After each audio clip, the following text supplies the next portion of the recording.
In Zimbabwe, 3 former cabinet ministers who served under ex-President Robert Mugabe are charged with corruption.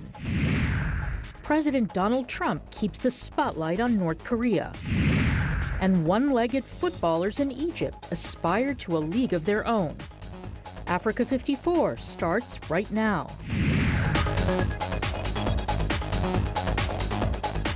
Good evening and welcome. I'm Vincent McCory. This is Africa 54. Tonight we begin in Southern Africa, where there are new signs of a crackdown on Zimbabwean officials loyal to former President Robert Mugabe. 2 ex-cabinet ministers are out on bail after being charged with corruption. Lawyers for former Foreign Minister Walter Mzembe and ex-Energy Minister Samuel Undenge say their clients were charged with criminal abuse of office. Both Mzembe and Undenge deny any wrongdoing. Undenge is reportedly being accused of issuing a $12,000 contract without due tender to a company that did not work. Mzembe and Undenge were both granted bail at the weekend, asked to surrender their passports and remanded until January the 22nd, when their cases will be heard. Meanwhile, Zimbabwe's Anti-Corruption Commission says it's probing the controversial awarding of a doctorate to Grace Mugabe. The former First Lady received a doctorate from the University of Zimbabwe in 2014 amid allegations she did not study for it. Former President Robert Mugabe was Chancellor of the university. Now, for more perspective on the developments in Zimbabwe, Del Mavinga, Southern Africa Director of Human Rights Watch, joins me live via Skype from Johannesburg, South Africa. Good evening, Dewa. Good evening, Vincent. Thanks for having me on the show. You're welcome. Now, President Mnangagwa promised to make changes in Zimbabwe, and people are very hopeful. Are you excited about what we're seeing, the crackdown on corruption? Not quite, not really, and not yet, because what is happening appears to be retributive justice, where one particular faction, the losing ZANU-PF faction of the G40, is being targeted. So it is not a wholesome or comprehensive fight against corruption. It's not just about picking up former ministers and detaining them and then releasing them. It's about proper investigation and look to conviction. And so far there hasn't been any. We have had, very strange stories of former ministers being arrested for allegedly giving away television sets or being in possession of agricultural produce like sugar beans, or for wearing branded caps. So this is really not a serious, in my view, and comprehensive anti-corruption drive. It's more of a retributive agenda. But again, this man who actually served with the then Vice President, Mnangagwa, what would you want to see him do? Is it that it would be more satisfactory if you got others who are not in that group of the G40? Not only that, what is important is for Mnangagwa and his government to have a comprehensive approach that focuses more on thorough investigations that are across the political divide, that do not selectively apply the law to a small group, which is the vanquished G40 faction.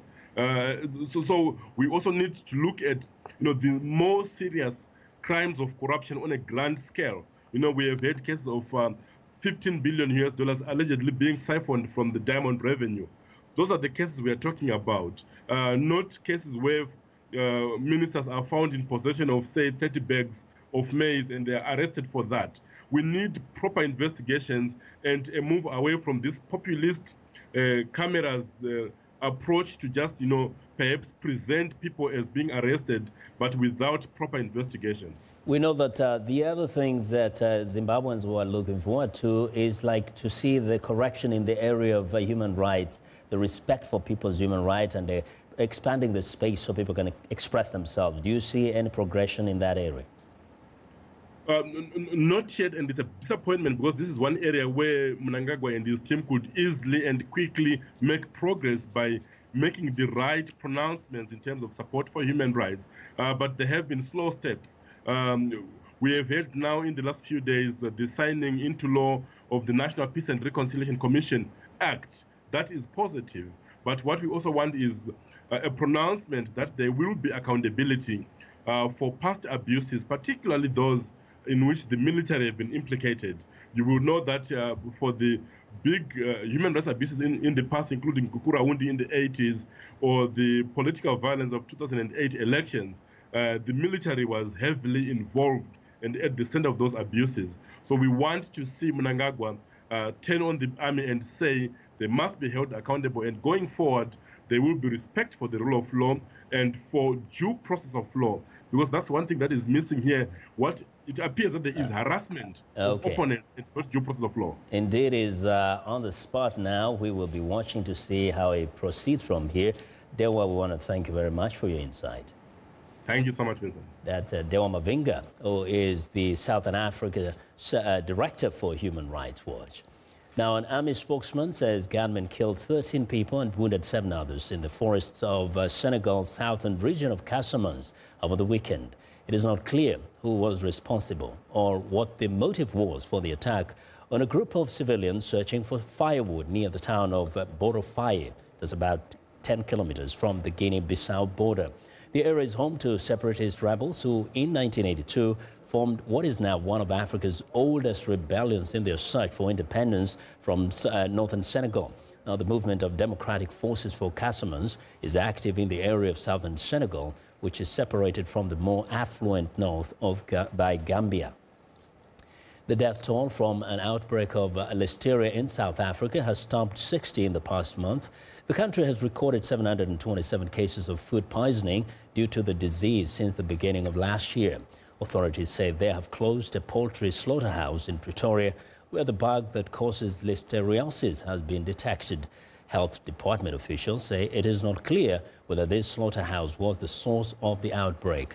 Listeria food poisoning is a bacterial infection that can be treated with antibiotics if diagnosed in time. The bacteria can be found in animal products such as cold-cut poultry as well as fresh fruits and vegetables.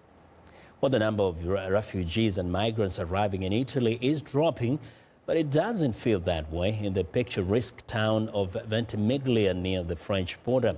As winter bites, hundreds live in grim conditions as they wait for their chance to make it into France, and some have paid for their efforts with their lives. John Owens has our story. The pursuit of a better life has brought them to this. In northern Italy, migrants and refugees bide their time before another effort to cross into France, a journey that claims lives. But as winter temperatures drop, those living rough in the border town of Ventimiglia have little in the way of respite.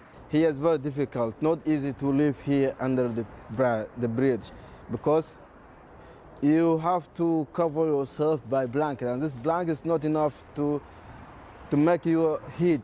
This place is very cold. The town is a draw for tourists, but those who care to look along the riverbank will see signs of a community, most of whom come from sub-Saharan Africa, making do. Among those assisting them is Father Rito Julio Alvarez. We estimate there are currently about 200 people living by the river. This is a huge number, and it shouldn't be happening right here in the heart of Europe. Getting into France is tough. The train route from Ventimiglia is checked by French police, who also patrol the border and send back those they've caught. European rules require migrants and refugees to claim asylum in their first country of arrival, and most came here by boat from Libya. Many attempt to take what is known as the Pass of Death, a perilous route into France across the Alps, or a motorway shortcut just off it. At least 11 refugees and migrants are thought to have died in Ventimiglia and along such routes since September 2016, even though the number arriving in Italy has dropped dramatically. Under the cover of night, efforts are redoubled.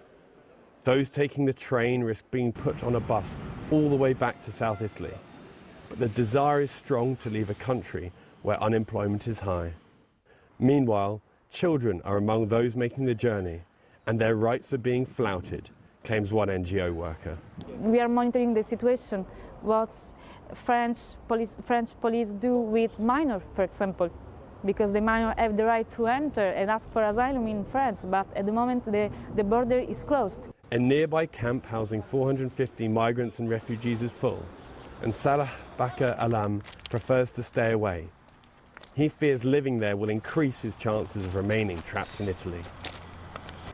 Me, I tried like 5 times, but never successful. And again, I tried by mountain. It's difficult also. And come back again. But I will try to go. It is a game of cat and mouse that shows no sign of abating. John Owens for VOA News, Ventimiglia, Italy. Israeli Prime Minister Benjamin Netanyahu is calling for the closure of the United Nations Agency for Palestinian Refugees, saying it perpetuates the Palestinian problem. Netanyahu also told his cabinet on Sunday that the agency's ultimate goal is to terminate the state of Israel, and therefore it must go. His remarks came days after U.S. President Donald Trump threatened to cut aid for the Palestinians because of their angry response to his recognition of Jerusalem as Israel's capital. Here's VOA's Zlatica Hook. Palestinians and their supporters continue to hold protests against Trump's decision on Jerusalem after the U.S. president last month announced that he would move the U.S. embassy from Tel Aviv to Jerusalem. Angry Palestinian leaders said they would no longer accept U.S. mediation in any talks with Israel. In response, Trump last week threatened to cut U.S. aid for the Palestinians, which amounts to about $300 million annually. The Palestinians reacted with defiance. When it comes to threats, the United States is used to threatening the Palestinian people, and we are used to standing up to them and confronting them. If we continue to live under Israeli and American blackmail, we will never become a state. Israel's prime minister on Sunday went even further than Trump and said the UN agency established in 1949 to support Palestinian refugees should be dismantled. I totally agree with President Trump's poignant criticism of UNRWA. UNRWA is an organization that is perpetuating the Palestinian refugee problem. It is also perpetuating the alleged right of return narrative with a goal to terminate the state of Israel. And therefore, UNRWA has to pass from the world. Netanyahu said the UN Agency for Palestinian Refugees now supports mostly their descendants. Of course, this creates a situation where there are already grandchildren of refugees who are not refugees themselves, who are taken care of by UNRWA. And there will be another 70 years with more great-grandchildren, and therefore this absurd situation needs to stop. The Israeli Prime Minister proposed that the funds allocated for the Palestinian Refugee Agency should be diverted to UN High Commissioner for Refugees and support what he said were real refugees. Critics say that cutting funds to the UN Agency for Palestinian Refugees would exacerbate regional tensions, especially in Gaza, where residents already are protesting their worsening living conditions. Zlatica Hoke, VOA News, Washington. Well, we want to know what you think about Africa 54 and the stories we cover. Join the conversation on Facebook. The address is Africa 54. We also stream our show live on Facebook, so check us out and share our show with your friends. Find me on Twitter at VOA Vince McCory. Now, coming up, will pressure from President Donald Trump keep North Korea on its toes? Stay with us.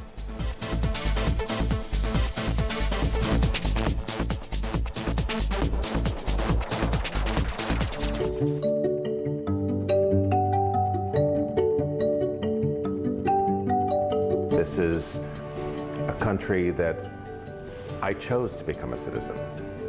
I didn't have to become a citizen. I chose to become a citizen. I feel like America gave me an opportunity to pursue my passion as an artist. I really believe that clean eating is a way to a more successful life, or a happier life, if you want to put it that way. One of the things that helps me wake up every morning is doing better, being better. We grew up poor, And so I'm always focused on helping the working class be able to have a more comfortable lifestyle. I'm passionate about doing justice every day. I oftentimes say that justice is a verb, not a noun. You know, I believe in action and moving the ball forward.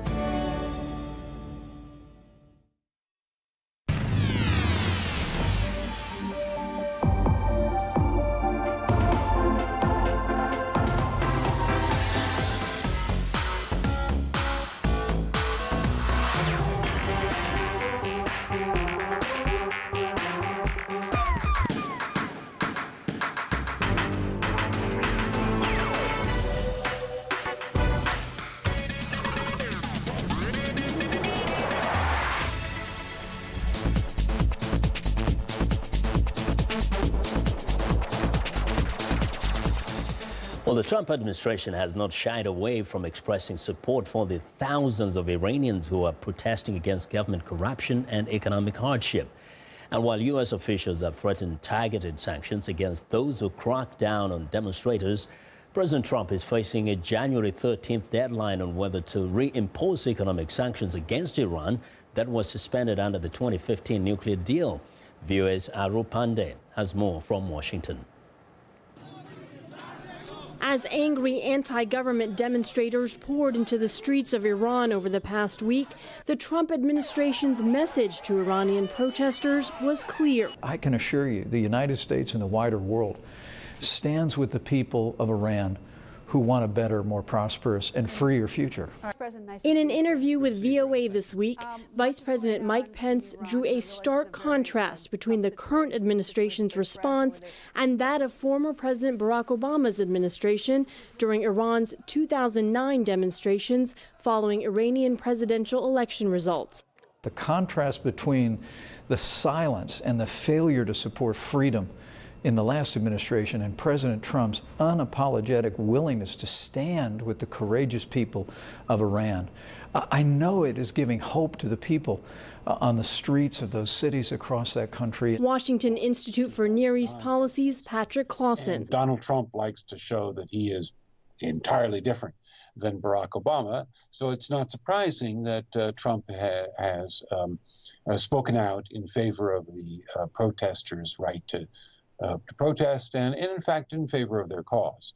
But as the Trump administration expresses support for Iranian demonstrators, it also faces a mid-January deadline on whether to continue to waive sanctions against Iran that were suspended under the 2015 international agreement to curb Iran's nuclear weapons development. The president declined to certify that the Iran nuclear deal was in the interests of the United States. But that doesn't mean that he wouldn't continue to adhere to the agreement in terms of extending waivers on sanctions. He'll make that decision, I think, in the next few weeks to the next month. And so we'll see what the president decides. But it's really hard, right? It's really hard to trust this regime. Democratic Senator Ben Cardin, who opposed the Iran nuclear deal in the past, told VOA it would be wrong for the United States to walk away from the agreement now. We would be isolated. We would be the bad guys when Iran is the bad actor. Their government's the one violating international laws. We should spotlight on Iran's compliance with the agreement. And the agreement is lifetime. They're not allowed to have a nuclear weapon or develop nuclear weapons. And some analysts warn the U.S. reimposing sanctions and pulling out of the nuclear deal would likely cause an unwanted shift in Iranian protesters' focus from their own economic hardships to criticism of the United States. Aru Pandey, VOA News, Washington. Well, the White House also continues to spotlight North Korea's nuclear threats and possible avenues to resolve an increasingly tense standoff between Washington and Pyongyang. VOA's Michael Bowman has more. U.S. President Donald Trump struck a hopeful tone Saturday about relaunching discussions between North and South Korea and left the door open to American participation. I very much want to see it work out between the two countries. I'd like to see them getting involved in the Olympics and maybe things go from there. So I'm behind that 100%. And at the appropriate time, we'll get involved. Last year, the president said Secretary of State Rex Tillerson was, quote, wasting his time, suggesting dialogue with Pyongyang. Now, senior U.S. officials say talks are possible if North Korea takes some major steps. Yes, there could be a time where we talk to North Korea, but a lot of things have to happen before that actually takes place. They have to stop testing. They have to be willing to talk about banning their nuclear weapons. Far from halting tests, Pyongyang has conducted a series of missile launches demonstrating ever longer range strike capability while simultaneously ramping up anti-American sentiment. In a New Year's address, President Kim Jong-un said he had a nuclear button and that, quote, the whole territory of the U.S. is within range of our nuclear strike. Trump responded with a tweet saying he too has a nuclear button and that his is bigger and more powerful than Kim's and that his button works. The president insisted tough talk is necessary and useful. You have to have a certain attitude and you have to be prepared to do certain things, and I'm totally prepared to do that. The top Democrat on the Senate Foreign Relations Committee blasted Trump's tweet to Kim as, quote, embarrassing, counterproductive, and dangerous. We need to further isolate North Korea, but then have a surge in diplomacy, because there's not a good military solution here. What we want to do is put sufficient pressure on North Korea to change course. And that means the United States working with China and Japan and South Korea to get a realistic off-ramp to how we can get this crisis over with. In a VOA interview, Cardin called talks between North and South Korea a good sign. Michael Bowman, VOA News, Washington. Well, a fire broke out at Trump Tower in New York on early Monday, injuring 2 people. The fire department officials say the fire was on the top floor of the 68-story Manhattan structure, which had been Donald Trump's primary residence before winning the presidential election and moving into the White House. President Trump was in Washington at the time of the blaze. Fire officials say the blaze took about 90 minutes to bring under control. The officials told the Reuters news agency that as many as 84 firefighters from 26 units were called to the scene.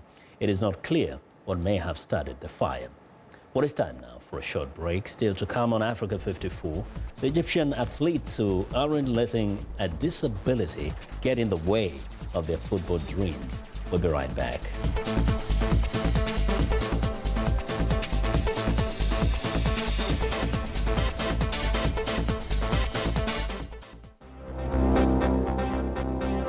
In Senegal, a countrywide 2 days of mourning is declared after armed men killed 13 people in a forest near Ziguinchor. In Kenya, opposition leader Raila Odinga celebrates his 73rd birthday in Kakamega and says he is ready to pay for free and fair elections. In Cameroon, border dispute with Equatorial Guinea continues since December 29th, leading to a lack of information or border movement between the two nations. In the Mediterranean Sea, Italian Coast Guard recovers bodies of 8 people as it rescued 84 others off the Libyan coast. Finally, in Egypt, Coptic Christians attend Christmas Mass in a church in Helwan, which witnessed an Islamic State shootout that left 9 dead last week.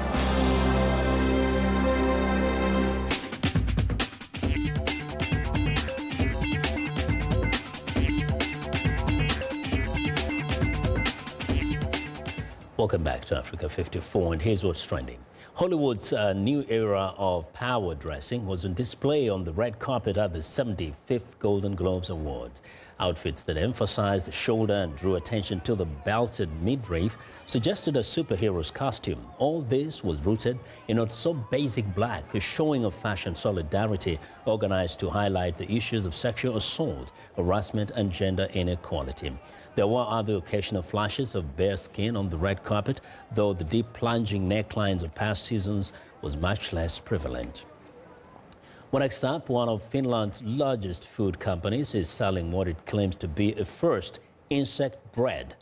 Fazer Group's bakery division says one loaf of this bread contains about 70 dried house crickets. They are ground into powder, then added to the flour. The farm-raised crickets represent 3% of the bread's weight.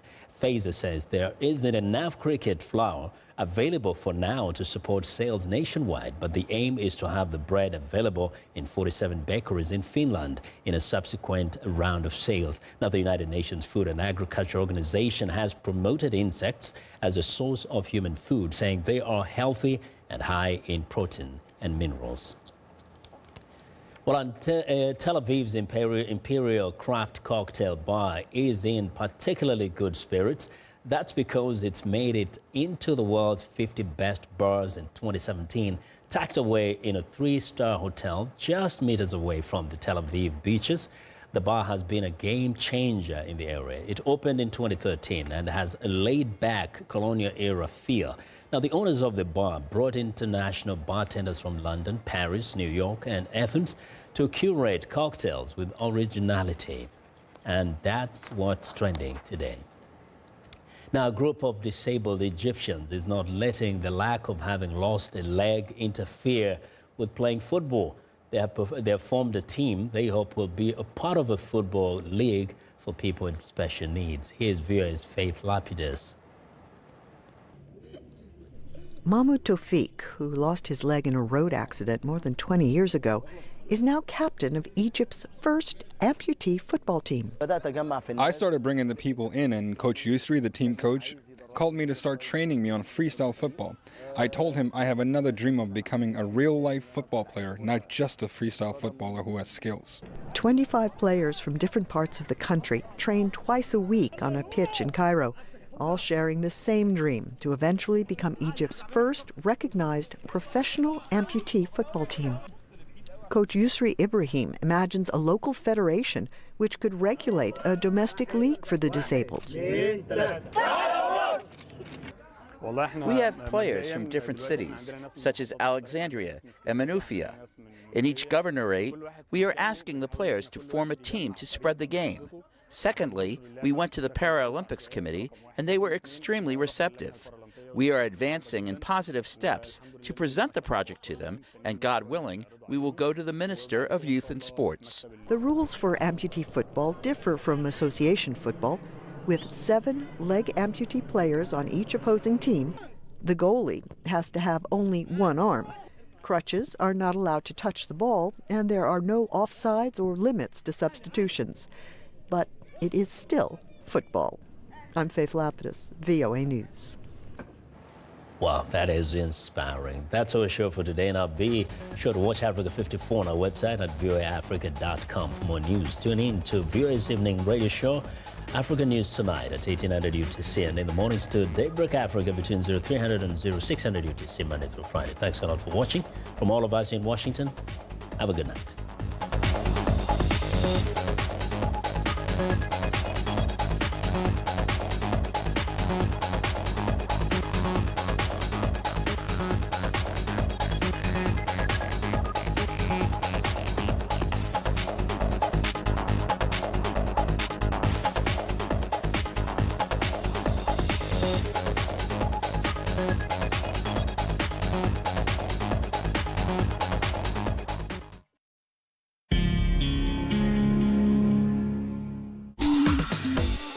Welcome to English in a Minute.